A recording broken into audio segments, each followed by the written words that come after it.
Well, hello there. My name is Mark Miles, and I love helping trainers, presenters, workshop facilitators, and influencers in general really take their results to the next level, particularly in the training and facilitation space.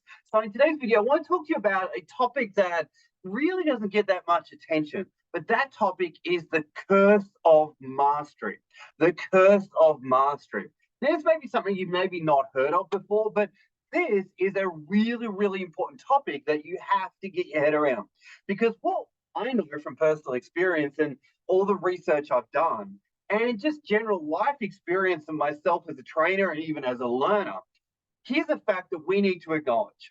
The more we know about something, the more we know about a topic or a training experience or skills development, or the more we know about anything at all, often the harder it becomes to actually teach it, and the harder it becomes to actually relate to someone that's first starting out. And what we often find is that the more someone knows about it intellectually, the harder it is for them to actually explain it to someone that's just starting out at the very beginning of their journey. And the more complexity they have, the harder it is for them to break it down and relate to the person that may have little to no knowledge at all. And we call it the curse of mastery because the more you master something, the harder it is for you to actually teach it, which is kind of an interesting dichotomy and a bit of an oxymoron, so to speak.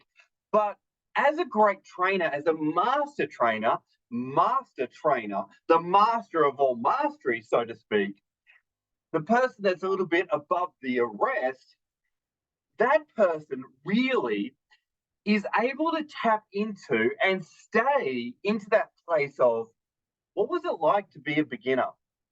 You see, the curse of mastery will get you frustrated. The curse of mastery will allow you to fall into the trap of, doesn't everyone know this? Doesn't everyone, don't they get it? Why don't they get it? What's wrong with them? And why don't they get it as quick as I got it? Yet master trainers are able to remind themselves of what the journey is like. And in this video, I just want to share with you 3 simple things that you can think about to make sure that you never fall into the curse of mastery and you're always able to relate to the person that's way back there and still walk along the journey with them, no matter where they're at on their journey. Because if you don't understand this, if you don't really step away from the curse of mastery, then you're going to actually always get frustrated, always blame the learners, always blame the always blame the participants in your workshop, and you're always going to stunt your growth as a master trainer, so to speak. So let's get into them. Here are some ways that you can keep yourself humble and keep yourself relatable no matter what point of the journey someone's on.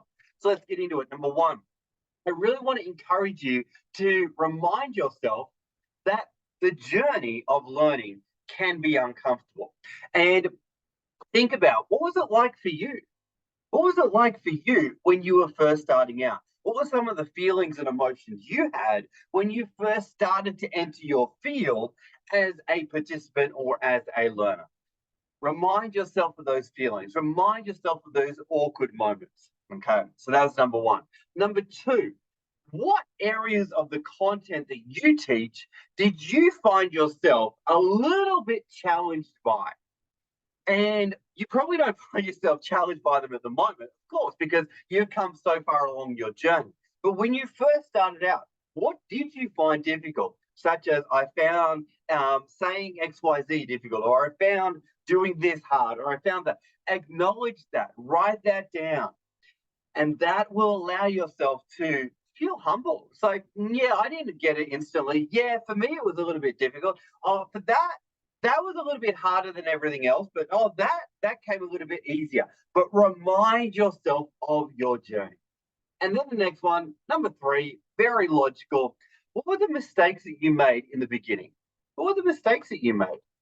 And acknowledge the mistakes that you actually made, because you will remind yourself that you are not invincible and you were perfect when you first started out as well.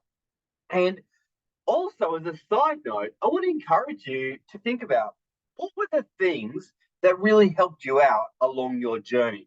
Who were the people that you read?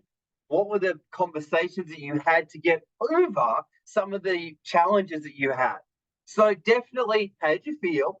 What challenges did you face? And last of all, what mistakes did you make? But also, what resources did you have that supported you along the journey?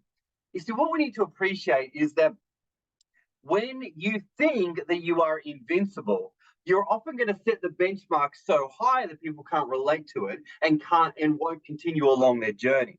The other thing is that unless you have imperfections, then you're not really going to show up as authentically and as humbly as you could. And what we need to realize is that learners and participants and audience members are going to be attracted to your authenticity. They're going to be detracted from any sense of grandioseness or sense of self-importance or sense of, hey, I can do it. Why can't you? And if you can't, there's something wrong with you. Okay. So the curse of mastery will tempt you to fall into the trap of, hey, what's wrong with you? Why can't you do it? And I'm perfect. Why are you? And we're doing something. Why can't you do it as quickly as everyone else? So I just want to really encourage you to always remind yourself, what's it like when you first started out? And know that the person that can always go back to that point of zero and relate to people no matter where they are on that journey and keep guiding them, supporting them, and keep helping them develop their skills, whatever the topic area is, are always going to be the masters of influence.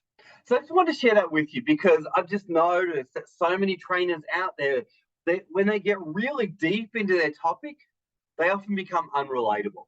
And I just want to encourage you always speak to be remembered, speak to have an influence, speak to be memorable, not just speak to be heard. And don't just, speak and show up and think that the job is done. The job is done when everybody else has learned the skills and knowledge and is progressing one step further along their journey. All right. Hope you got some value from the video. Don't forget to like, comment, share, and get this message out there. Subscribe to the channel, and encourage other people to do that as well. Because we really want to constantly raise the standards of training throughout Australia and throughout the globe so that all participants have a better, nourishing experience when they're learning from people like you, people that really want to take their results to the next level and support others to do the same. Thanks for watching, and we'll see you on the next one. Bye for now.